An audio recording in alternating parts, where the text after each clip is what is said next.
S தோனியின் Lucknow பயணச்சீட்டு முன்பதிவு செய்யப்பட்டுள்ளதாக தகவல்கள் வெளியாகியுள்ளன. இது தொடர்ச்சியாக 3 வெற்றிகளை பெற்றிருந்த போதிலும் சிஎஸ்கே அணி மீண்டும் களமிறங்குமா என்பது குறித்த பெரும் யூகங்களை தூண்டியுள்ளது. கால் தசை காயம் காரணமாக தோனி IPL 2026 தொடரில் பங்கேற்கவில்லை. ஆனால் இந்த ஜாம்பவான் கேப்டன் ஏகானா மைதானத்தில் மீண்டும் களமிறங்குவாரா? இந்த எதிர்பாராத பயண அறிவிப்பு ரசிகர்களிடம் ஒரு பெரிய கேள்வியை எழுப்பியுள்ளது. அவர் முழு உடற்தகுதிக்கு எவ்வளவு அருகில் இருக்கிறார்? அடுத்த போட்டியில் தோனி பங்கேற்பாரா?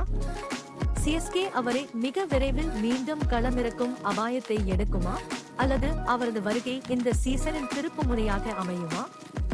தோனியின் குணமடைதல் மற்றும் சிஎஸ்கேவின் திட்டங்கள் குறித்த அனைத்து சமீபத்திய தகவல்களுக்கும் இறுதி வரை காத்திருங்கள். உங்கள் எண்ணங்களை கீழே உள்ள கருத்துகளில் பதிவிடுங்கள்.